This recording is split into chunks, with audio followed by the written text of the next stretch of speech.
Ironman 70.3 Washington Tri-Series. This one is taking place September 21st this year, 2025. This is a river swim, rolling bike, and a flat run. High air temperatures in the 71, low 48. Average water temperature is about 68 degrees Fahrenheit.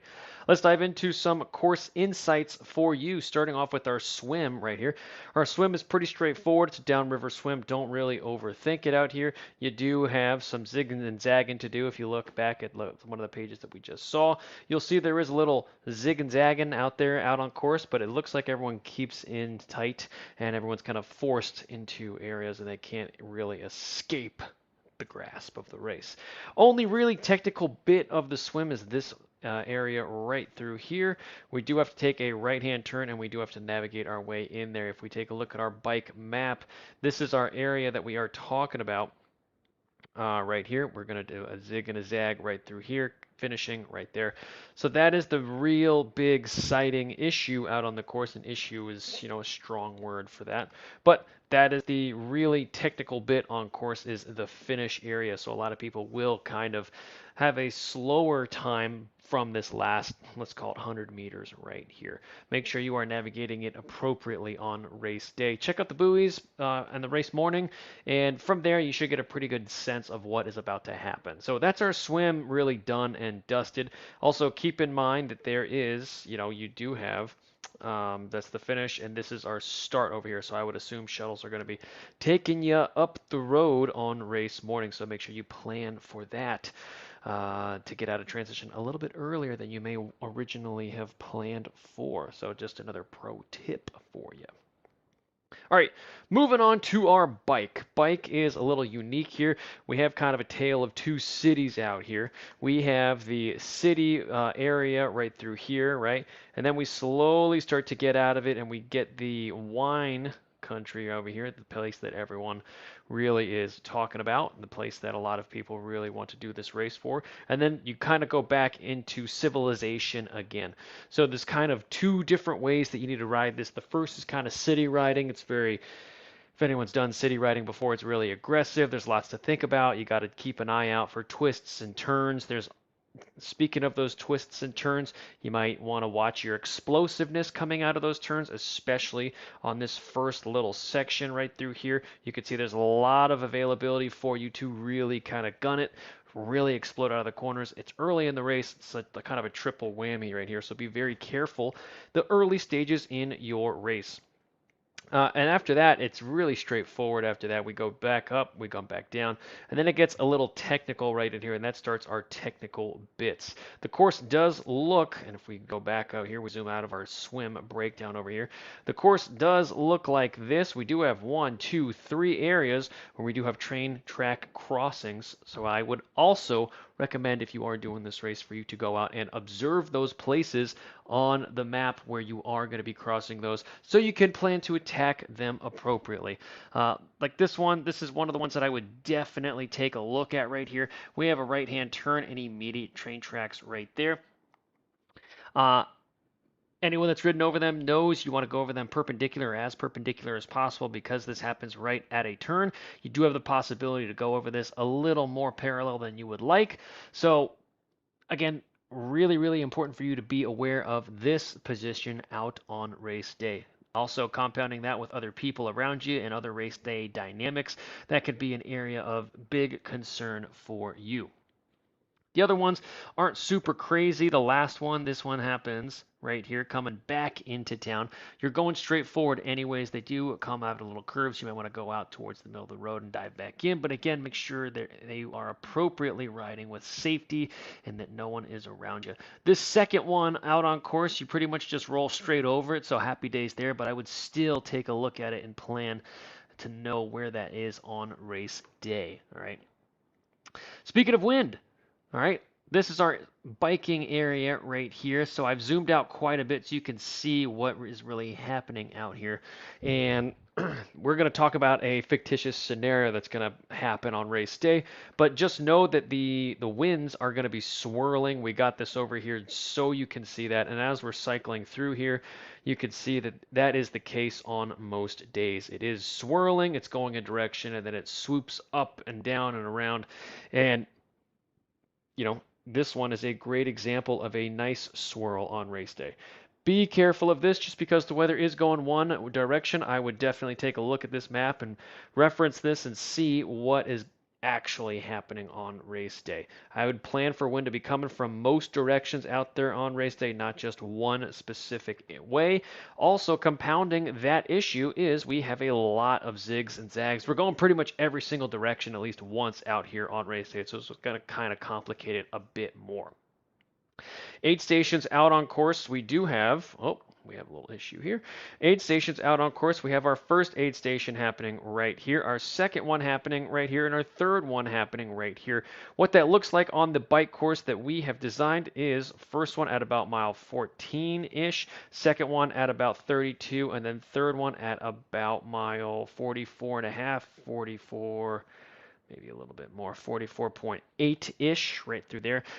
All of these aren't exact, but you can get a good sense of that. Also, here's where the 3 train tracks are happening on the map for you to make it a little more clear. What does that look like in terms of weather? So our fictitious little scenario here, what is going to happen, or what could happen on race day, is it will start off with wind like this, and then it will shift to wind like this later on before at the very end shifting to wind like that. So that's that swirl that we're talking about over here. So this is just another element to be aware of. And what you really want to do on race day is during the initial stages of your race, you really want to get a handle on where that wind is coming from. Because once you get back through this area over here, that's going to be really key, and it's going to be a big impact on how you ride the remainder of this course. If the wind is indeed coming from this direction when you get there, that means that this section right here is going to be a headwind, right? If it's swirling the other way and you're getting a nice little cross tailwind swirl, then this section is going to be ridden very differently right there, right? Your effort level is going to be a little bit different, and you're going to put out power differently on those sections. So make sure that you are being aware of that, all right? Pretty much from the gun. You can probably get a good idea of what's happening on race day through this section right here, and you can build on that knowledge as you continue on.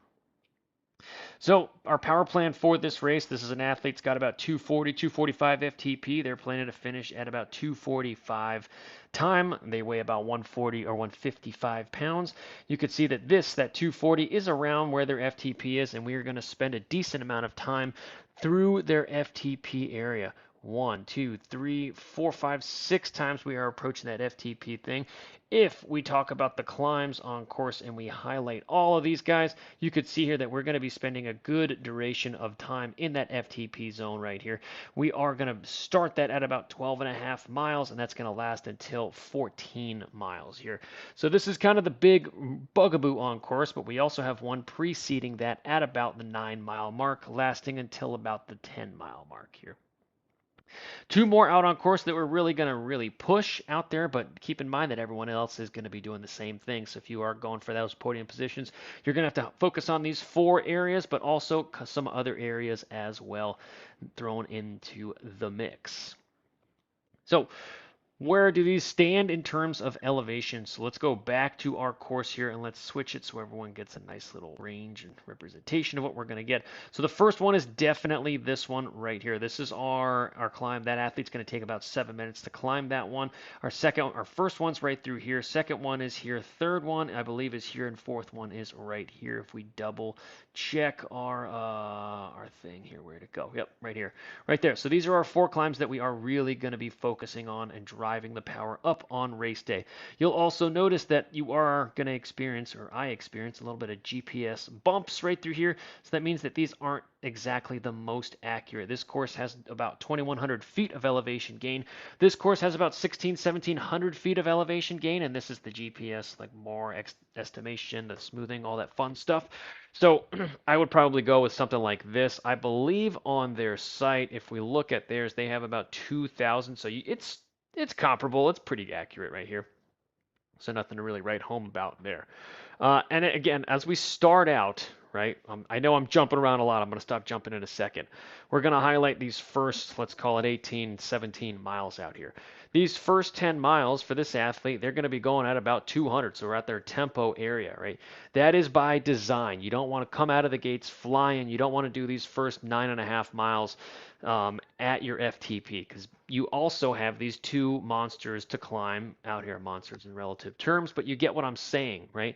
Spending 7.5 minutes here, and then I think about 2.5 minutes there. If we scroll down and look at these things, yeah, we got 4 minutes and then 7 minutes. So we have a ton of time above our FTP in those first 14 miles. So you're going to get your fill of stuff out here, right? This area, these first 8.5, 9 miles, very, very important that you do not overdo it so you can set yourself up for success later on out there.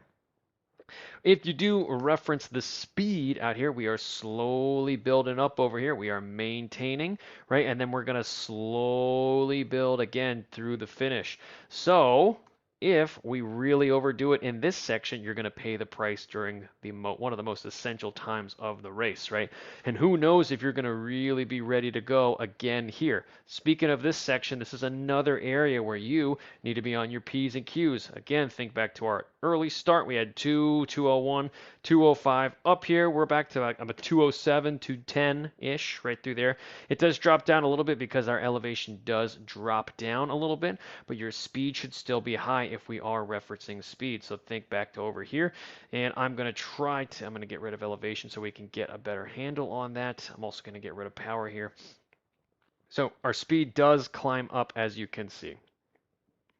Rolling through here again, right, we do get hit with our two other areas over here. I believe these sections are lasting no more than 144 and 330.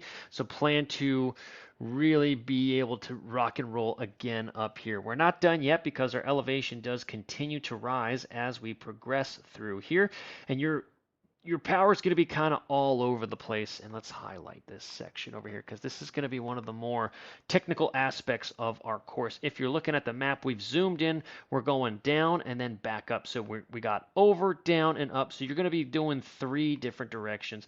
As we roll over here, you can see our rider in the bottom right. We're going to have a cross tailwind, which will switch to a tailwind, which will obviously turn back over to a headwind over here. Compounding that, we do rise in elevation again with that blue line. So this is again a very, very technical piece of riding. So just because we don't have an official climb out here in one of those Cat 4 areas, doesn't mean that you're done with your work, all right? After you get to the top of over here, right, you're going to kind of continue up over here and remain with the pressure on the pedals for you to arrive at race day glory. If you do reference the power numbers right through here, here, and here, you can see that it does steadily rise as you get to that finish line. And again, by design out here, what you'll find is a lot of athletes will start out over here, right? They'll hit this, they'll sky it up, and then this section, their power will actually be a little bit lower, right? And then they will definitely sky. They'll have no problem doing that. This will be very, very high out over here. And then this section will be very low, or what it is very common on this, is probably going to be something like that. So if you can maintain and slowly increase that power all the way to the finish line, while being in control, you're going to find yourself catching a lot of people on race day.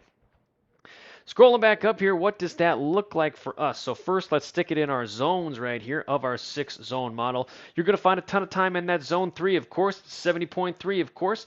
You're going to have 16, let's call it 17 minutes in zone 4 and 6.5 minutes in zone 5. So a healthy amount of time right through there. Think back to those climbs that we just mentioned before, right? You're going to spend a ton of time through those areas over here. About 20 minutes in zone 1 and zone 2, right? And again, that is going to vary depending on what the weather is doing for you. So our scenario that we just went through, we did talk about the wind directions, but realize A, the wind is going to swirl, and B, it's probably going to be coming from a different direction on race day. So time analysis here, taking a look at our drag. Getting a little more aero on this course is going to save you about 30 seconds for each incremental gain out here. A very big aero course. If you are going to increase your power, which I highly recommend you do, 1% increase for you is probably going to net you around 40 seconds of savings out here. Weight, if you do drop a little bit of weight, keep in mind this athlete's already at around their kind of race weight, so I don't really want them losing any more weight.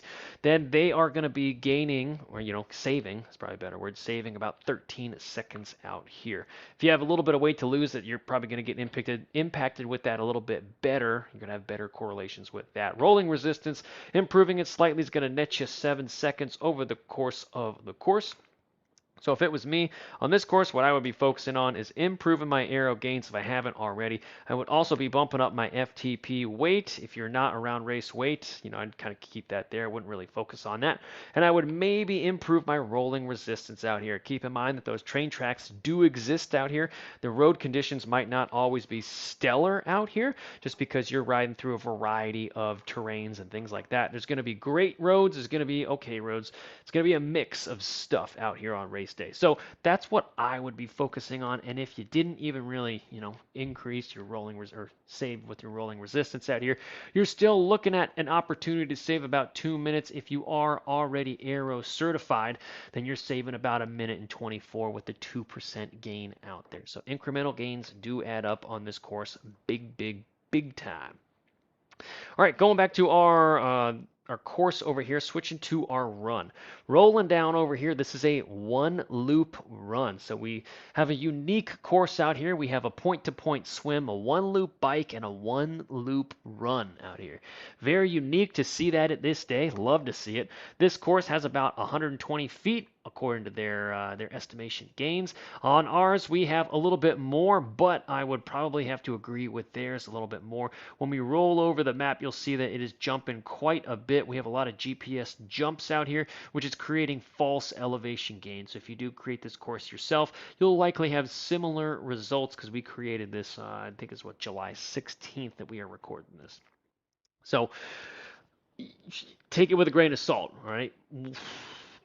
The reality is it's probably somewhere in between out here, but even still 252, and we're looking at theirs at 120.